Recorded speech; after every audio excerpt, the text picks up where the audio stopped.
Now to that unending debate on Kenya's ballooning public debt.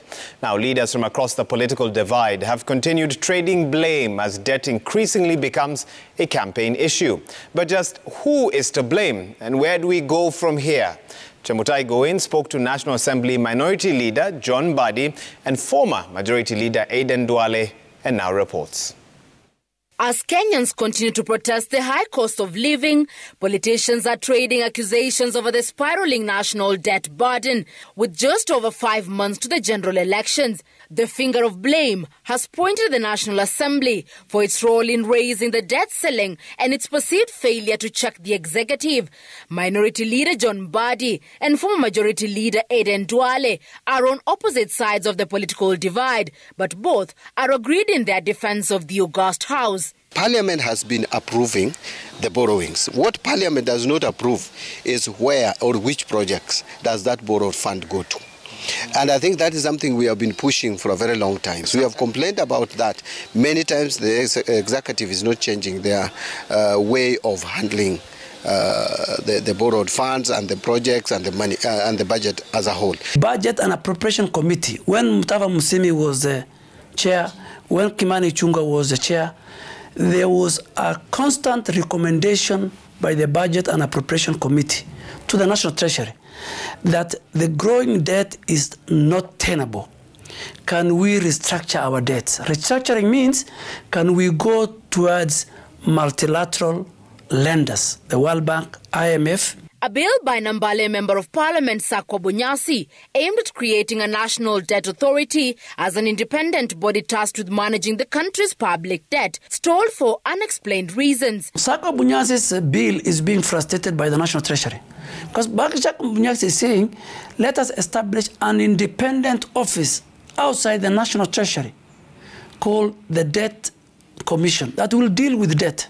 I have proposed the National Treasury should have no role in debt matters. We should have an independent office managed by independent people to manage the debt issue in our country. Thirdly, and most important, I am also proposing that going forward, even in our own government,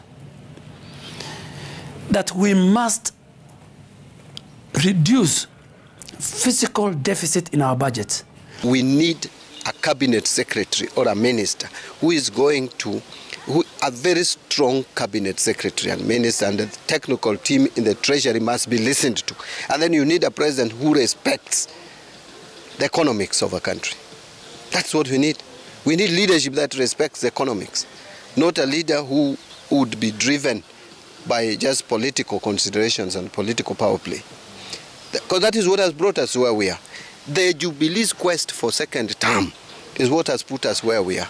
The parliamentary leaders say the government's insatiable appetite for expensive loans and massive projects has left the country in a hole. According to the Budget Committee, as of June 2013, the public debt was Kenya shillings 1.9 trillion.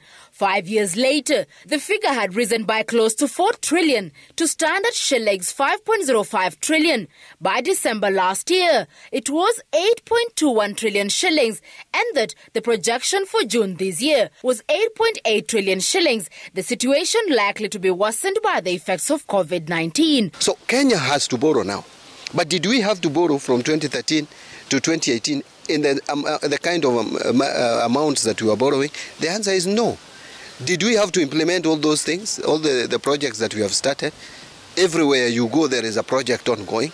Kenya is a construction site. Did we really have to do that? Now that we are in those projects, we have to complete them. Because if you have borrowed so much billions and put in a project, and then you want to leave it halfway complete, how will you pay back the money that you borrowed? All our bilateral loan portfolio, 77% of that is from China. Reason why? People are getting kickback from China. 2, China is like giving us money and taking back themselves to their country because they are using their own parastatals and their own companies. Doing what? Killing locally grown Kenyan enterprises. The 2022-2023 budget will be President Kenyatta's final budget as his term comes to an end. It is already grappling with a 846 billion shillings deficit, which must be financed through borrowing, in what will likely see the 9 trillion debt ceiling surpassed. This budget is for the next government, whether it will be Azimio, which is highly unlikely, or whether it is for Kenya Kwanza or OKA. If it is a budget for the next government, those of us from Kenya Kwanza feels like what we are promising the people of Kenya in our campaign tours must be reflected in this budget. The space remaining for us to have more resources is, number one, is to seal all the loopholes of corruption. And number two, and it is tied to corruption, to enhance and expand revenue collection. That is the only solution we have today. In the run-up to the August polls, politics of economy, budget and debt are set to keep dominating the scene as Parliament prepares to review the estimates in coming days. Chemutai Goin, Citizen TV, Nairobi.